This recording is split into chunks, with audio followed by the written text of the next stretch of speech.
Assalamualaikum warahmatullahi wabarakatuh. Bismillahirrahmanirrahim.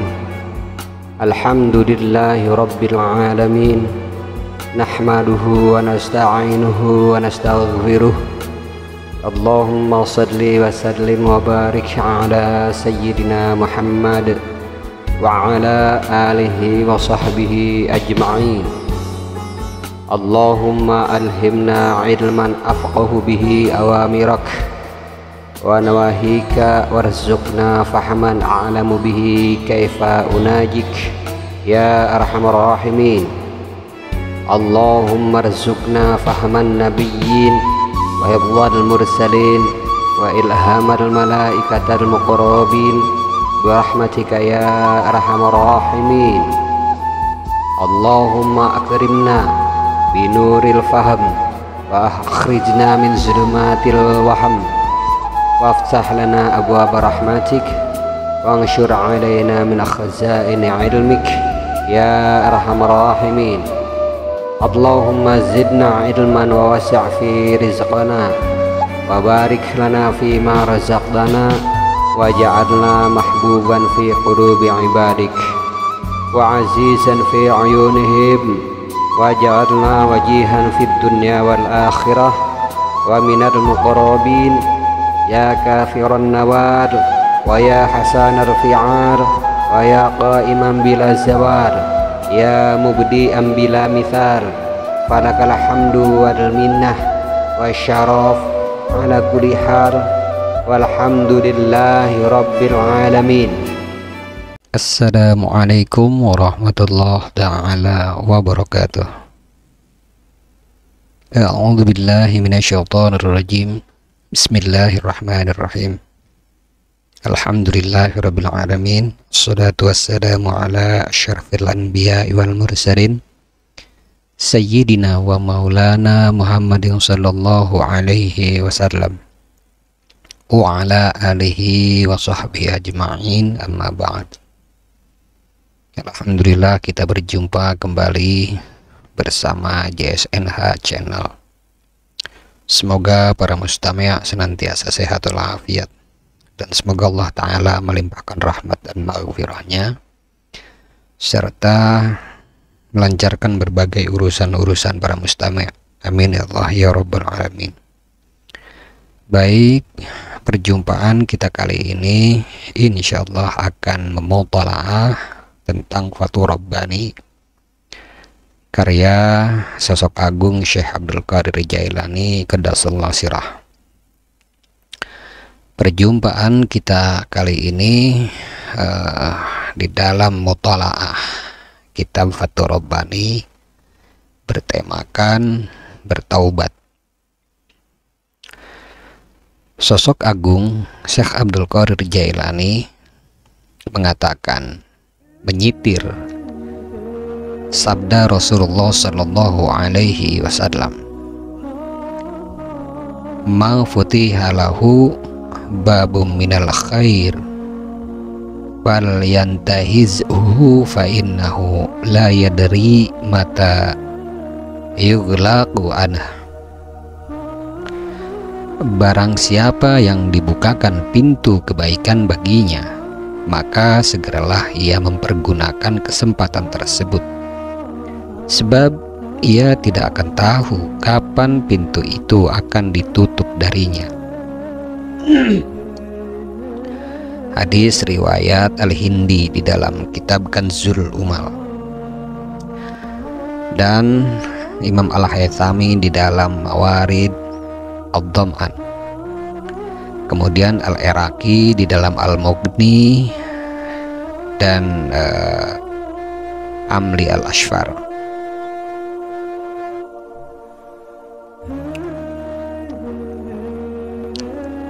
Terkait dengan hadis tersebut, sosok agung melanjutkan dengan berkata, wahai saudaraku, manfaatkanlah segala pintu kehidupan selama pintu tersebut masih terbuka, sebab sesaat lagi pintu itu akan ditutup bagimu. Gunakanlah kesempatan hidup dengan melakukan berbagai kebaikan selama kamu mampu melakukannya. Manfaatkanlah pintu taubat dan masuklah ke dalam pintu selama pintu itu terbuka bagimu. Manfaatkanlah pintu doa sebab pintu itu terbuka bagimu. Manfaatkanlah kesempatan dapat berdesak-desakan dengan saudaramu yang soleh, sebab pintu itu terbuka bagimu. Wahai saudaraku, bangun kembali apa yang telah kamu hancurkan dan cuci kembali apa yang telah kamu najisi. Perbaiki kembali apa yang sudah kamu rusak. Beningkan kembali apa yang sudah kamu keruhkan. Kembalikan apa yang sudah kamu ambil. Kembalilah kepada Allah Ta'ala dari pelarianmu. Wahai saudaraku, di sini tidak ada sesuatu pun selain Allah Ta'ala. Jika kamu bersama Sang Khalik, berarti kamu adalah hambanya. Sedangkan jika kamu bersama makhluk, berarti kamu menjadi budak mereka. Tidak ada yang dapat dikatakan kepadamu sampai kamu menempuh perjalanan melewati padang Sahara dan gurun yang tandus dengan hatimu, dan meninggalkan semua makhluk dari batinmu. Ketahuilah bahwa orang yang mencari Allah Ta'ala akan meninggalkan makhluk, sebab ia meyakini kalau makhluk akan menjadi penghalang antara dirinya dengan Allah Ta'ala. Apapun yang berada di hadapannya pasti akan menjadi penghalang antara dirinya dengan Allah Ta'ala. Saudaraku, janganlah kamu malas, sebab ia hanya akan menuai keburukan. Penyesalan akan berada dalam jeratannya. Perbagus amalmu, sebab Allah Ta'ala telah berbuat untukmu di dunia dan akhirat. Perbaguslah perilakumu kepada makhluk dan bersepakatlah dengan mereka selama masih dalam koridor syariat dan ridha-Nya, sehingga kamu diberkahi. Sedangkan jika telah keluar dari batasan syariat dan ridha-Nya, maka janganlah kamu bersepakat dengan mereka, karena mereka tidak lagi memiliki kemuliaan, menerima dan menolak ketaatan.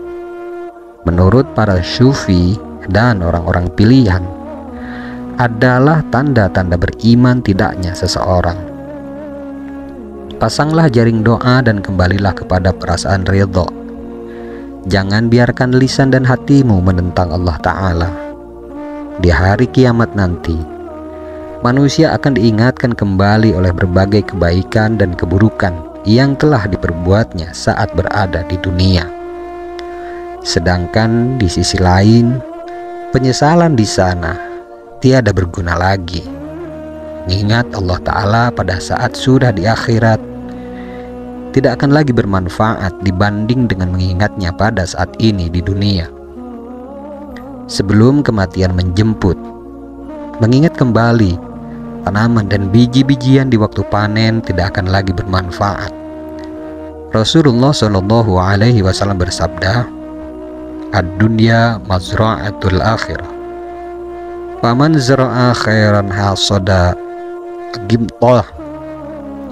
Waman zara'a syarra hasada nadamah." Dunia adalah tempat menanam untuk akhirat. Siapa yang menanam kebaikan saat masih berada di dunia, maka ia akan menuai kebahagiaan di akhirat. Siapa yang menanam keburukan, maka ia akan menuai penyesalan.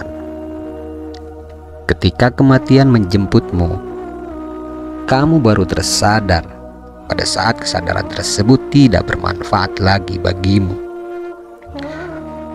Ya Allah, bangunkanlah kami dari tidurnya orang-orang yang lalai kepadamu dan orang-orang yang tidak mengetahui dirimu, Amin ya Allah ya Rabbal Alamin. Wahai saudaraku, aku telah mengamatimu saat melakukan keburukan yang membuatmu terburuk sangka pada kebaikan. Berjalanlah di bawah naungan kitabullah dan sunnah Rasulnya, pasti kamu akan meraih kebahagiaan. Wahai saudaraku, malulah kamu kepada Allah Ta'ala dengan rasa malu yang sebenar-benarnya. Ingatlah bahwa kehidupanmu saat ini akan hilang. Kamu sibuk mengumpulkan segala hal yang tidak kamu makan, mengharapkan sesuatu yang tidak kamu peroleh, dan kembali membangun rumah yang tidak kamu tempati. Semua ini menghalangimu untuk dapat sampai ke tempat Robmu. Keadaan selalu mengingat Allah Subhanahu wa Ta'ala bersemayam dan menyelimuti hati para orang-orang arif, orang-orang yang mengenal Allah Ta'ala, sehingga membuat hati sempurna. Maka surga akan menjadi tempat kembalinya. Itulah surga yang ditundukkan dan dijanjikan kepadanya. Surga yang ditundukkan di dunia adalah perasaan ridha kepada ketentuannya dan dekatnya hati kepadanya, bermunajat kepadanya, dan tersingkapnya hijab antara ia dengan diri Allah Ta'ala. Pemilik hati ini dalam khalwatnya akan selalu bersama Allah Ta'ala dalam semua keadaan tanpa bisa ditanyakan bagaimana dan seperti apa dia saat bersamanya. Laisa kamitslihi syai' wa huwas sami'ul basir. Tidak ada sesuatu pun yang serupa dengan dia, dan dialah yang maha mendengar lagi maha melihat. Sedangkan surga yang dijanjikan adalah surga yang dijanjikan Allah Ta'ala kepada orang beriman dan dapat melihat wajahnya, wajah Allah Ta'ala yang mulia tanpa hijab. Tidak diragukan lagi bahwa segala kebaikan adalah miliknya, sedangkan keburukan adalah milik selainnya. Kebaikan adalah dengan menghadap kepadanya, sedangkan keburukan adalah dengan berpaling darinya. Jika kamu ingin mendapat ganti dari semua amal yang kamu lakukan, maka kamu akan mendapatkannya. Sedangkan jika amal yang kamu lakukan dipersembahkan baginya, berarti amalan itu untuknya. Jika kamu melakukan sesuatu lalu meminta ganti dari apa yang kamu lakukan, maka pahalamu berasal dari makhluk. Sedangkan jika kamu melakukan sesuatu dari dirinya, maka pahalamu adalah dapat dekat dengannya dan melihatnya. Dengan demikian, secara umum, janganlah kamu meminta ganti atas perbuatan yang telah kamu lakukan. Apa saja yang ada di dunia maupun di akhirat, maka tidak ada yang layak dicari selain dirinya, yaitu Allah Azza wa Jalla. Carilah pemberi nikmat, jangan mencari nikmat. Carilah tetangga sebelum mencari rumah. Dia telah ada sebelum segala sesuatu itu ada, karena Dia adalah pencipta segala sesuatu, dan Dia akan tetap ada setelah segala sesuatu itu tiada. Kamu harus mengingat mati, bersabar atas segala cobaan, dan bertawakal kepadanya dalam segala keadaan. Jika ketika hal ini telah bersemayam dalam hatimu dengan sempurna, maka ketika malaikat mendatangimu, tindakan mengingat mati akan membenarkan kezuhudanmu. Dengan kesabaran kamu akan memperoleh sesuatu yang kamu inginkan dari Robmu, dan dengan tawakal segala sesuatu akan keluar dari hatimu. Kamu akan berhubungan dengan Robmu, sedangkan dunia, akhirat, dan selain dirinya akan berpaling darimu. Rasa nyaman, terjaga, dan terlindung akan mendatangimu dari segala penjuru. Dia akan melindungimu dari 6 arah, sehingga tidak ada satu makhluk pun yang akan mencelakakanmu. Dia Allah Ta'ala menutup semua arah dan pintu yang menuju kepadamu, sehingga kamu termasuk ke dalam golongan orang yang disebutkan di dalam firman Allah Ta'ala, Inna ibadi laisa laka alaihim sultan. Sesungguhnya hamba-hambaku, tidak ada kekuasaan bagimu terhadap mereka. Bagaimana mungkin orang sesat dapat menguasai orang yang mengesahkan Allah Ta'ala dan orang yang ikhlas di dalam beramal, di mana amalan mereka bukan karena makhluk tapi karena Allah Ta'ala. Yang berbicara adalah pada bagian akhir, bukan pada bagian awal. Semua bagian awal akan diam, sedangkan semua bagian akhir akan bicara. Orang ikhlas, pengendalinya berada dalam hatinya, penguasanya berada dalam batinnya, sedangkan sisi zahirnya tidak menjadi pertimbangan. Sedikit dari mereka menggabungkan antara pengendali zahir dan batin. Jadilah selalu orang yang dapat menyembunyikan keadaanmu, dan teruslah begitu sampai kamu menjadi sempurna dan hatimu sampai kepadanya. Ketika kamu sudah sempurna dan sudah sampai kepadanya, maka saat itu kamu tidak peduli lagi dengan kondisi yang ada di sekelilingmu. Sebab bagaimana mungkin kamu peduli kalau keinginanmu tersebut sudah terwujud? Kamu sudah berdiri di tempatmu yang seharusnya, dan penjagamu sudah mengelilingimu. Karena itu makhluk yang ada di sisimu laksana tiang penyangga dan pepohonan. Pujian, celaan, kedatangan, dan keberpalingan mereka dalam pandanganmu adalah sama. Maka jadilah kamu pembangun dan penghancur mereka. Perbuatanmu kepada mereka atas dasar izin dari Rabbmu, Rabb mereka juga. Dia memberikan kepadamu hak mengurai dan mengikat. Dia Allah Ta'ala menyerahkan hak untuk menandatangani di tangan hatimu dan menuliskan alamat di tangan batinmu. Tidak ada lagi yang perlu dibicarakan sampai kondisi ini benar-benar terwujud. Jika tidak, maka jadilah kamu orang yang berakal. Maka kamu tidak akan menjadi orang yang bingung. Kamu itu buta, maka mintalah orang lain menuntunmu. Kamu itu bodoh, maka mintalah orang lain mengajarimu. Jika kamu sudah menemukan orangnya, bersandarlah kepadanya. Terima ucapan dan pendapatnya. Mintalah kepadanya untuk menunjukkan jalan. Jika kamu sudah sampai di jalan tersebut, tetaplah di situ sampai kamu benar-benar mengenal jalan tersebut. Setelah mengenal jalan itu, maka semua orang yang tersesat akan pergi kepadamu, dan kamu akan menjadi piring atau sumber makanan bagi orang-orang miskin.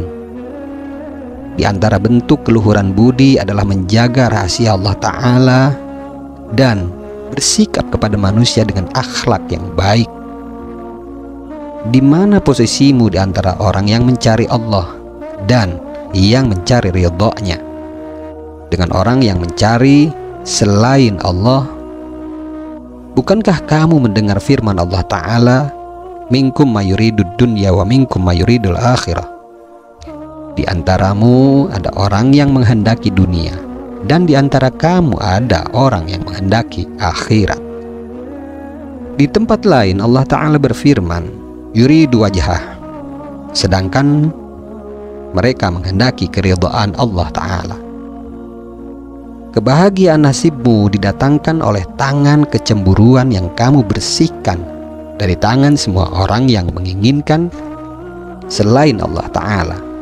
Lalu tangan kecemburuan itu menuntunmu menuju pintunya, dan di sana pertolongan itu hanya dari Allah Ta'ala yang hak.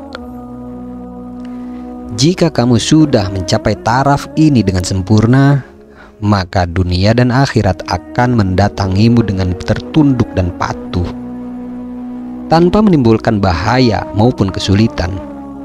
Ketuklah pintu Allah Ta'ala dan tetaplah berada di depan pintunya. Jika kamu tetap di situ, maka berbagai keinginan akan tampak jelas olehmu. Kamu akan mengetahui keinginan jiwa, keinginan nafsu, keinginan hati, keinginan iblis, dan keinginan sang raja. Lalu akan dikatakan kepadamu, ini keinginan yang benar, dan ini dan itu adalah keinginan yang batil. Kamu juga dapat mengetahui semua keinginan tersebut dengan tanda-tanda yang kamu kenal. Jika kamu sudah sampai di taraf ini, maka keinginan Allah Ta'ala akan mendatangimu. Keinginan Allah Ta'ala tersebut akan mengajarimu, memantapkanmu, membangkitkanmu, mendudukkanmu, menggerakkanmu, menenangkanmu, memerintahmu, dan mencegahmu. Wahai kaum, janganlah kalian meminta tambahan atau pengurangan, maupun meminta untuk didahulukan atau diakhirkan, sebab takdir Allah Ta'ala telah meliputi setiap diri dari kalian secara menyeluruh. Tidak ada seorang pun dari kalian, melainkan ia memiliki catatan dan sejarah khusus tentang dirinya. Rasulullah Shallallahu Alaihi Wasallam bersabda, "Faragha rabbukum minal khalaq warizqi wal ajar warizqi wal ajar." Allah Ta'ala telah selesai menciptakan makhluk, menetapkan rezeki dan ajal. Di dalam hadis lain dikatakan, "Jafal qalam bima huwa kain." Pena telah kering dengan sesuatu yang terjadi. Dengan demikian, Allah Azza wa Jalla telah selesai menciptakan segala hal. Ketentuannya telah berlalu, namun hukumnya datang dengan ditutupi oleh perintah, larangan, dan ketetapan. Karena itu, tidak seorang pun yang boleh berdalih dengan hukum yang telah ditetapkan sebelumnya. Sebab Allah Ta'ala berfirman, "La yus'alu amma yaf'al wa hum yus'alun." Dia tidak ditanya tentang apa yang diperbuatnya, dan merekalah yang akan ditanyai. Wahai saudaraku, kerjakanlah amal zahir ini sampai amalan tersebut membawamu untuk mengerjakan amalan batin.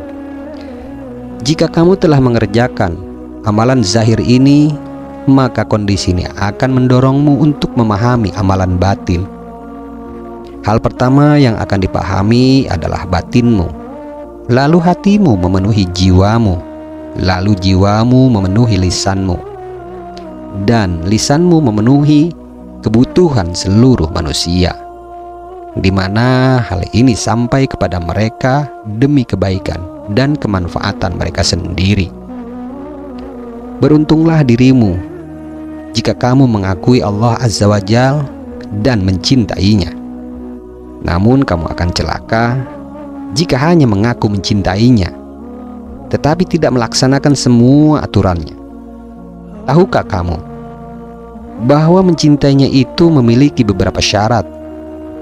Di antara syarat tersebut adalah adanya pengakuan terhadap dirimu dan orang lain.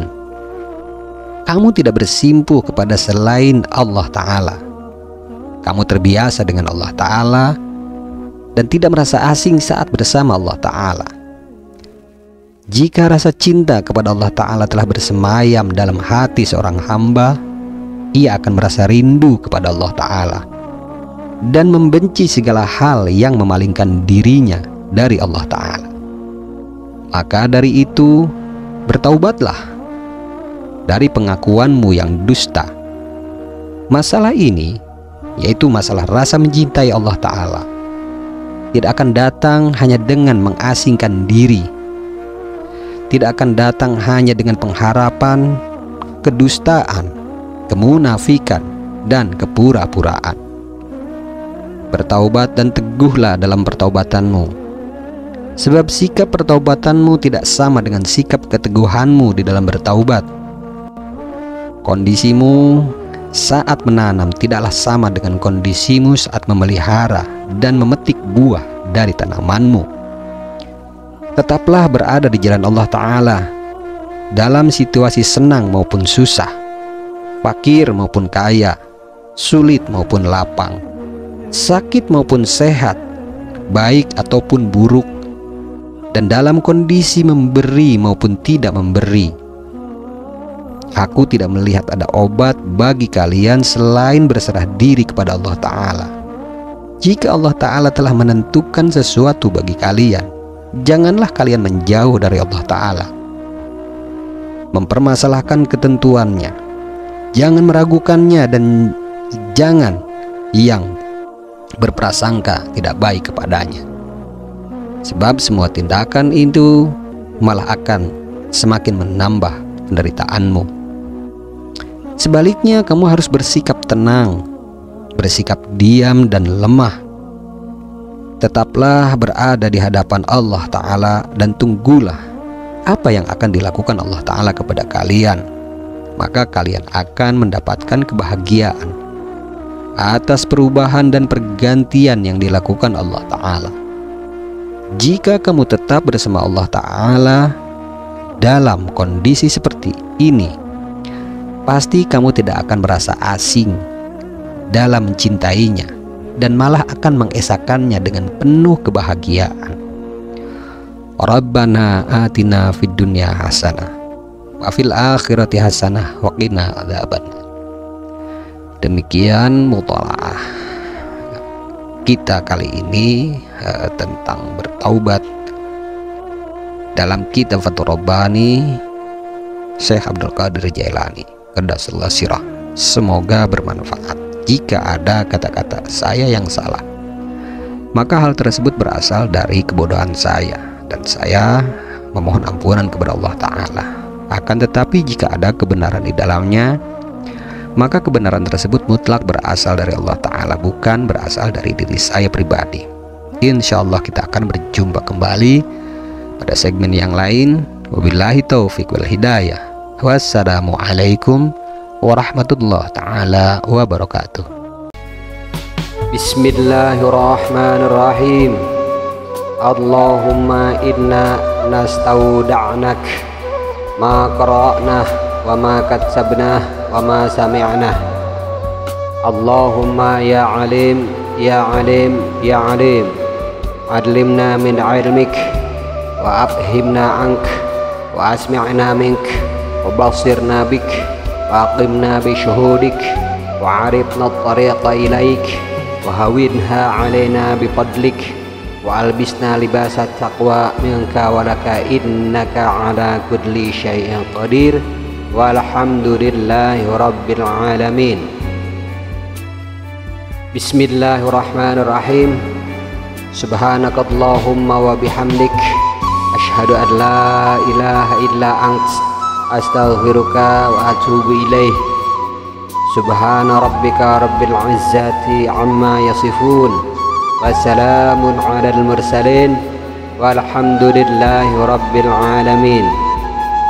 Allahumma aqsim lana min khasyatik ma tahulu bihi bainana wa baina ma'asik wa min ta'atik ma tubadlaghuna bihi jannatik wa minal yaqin ma tuhawwin mati'na bi asma'ina wa basarina wa quwwatina ma ahyaitana waj'alhu al-waritha minna waj'al tha'rana ala man zalamana wansurna ala man 'adana wa la taj'al musibatana fi dinina wa la taj'alid dunya akbar hammina wa la mablagha ilmina wa la tusallit 'alaina man la yarhamuna ya arhamar rahimin walhamdulillahi rabbil alamin.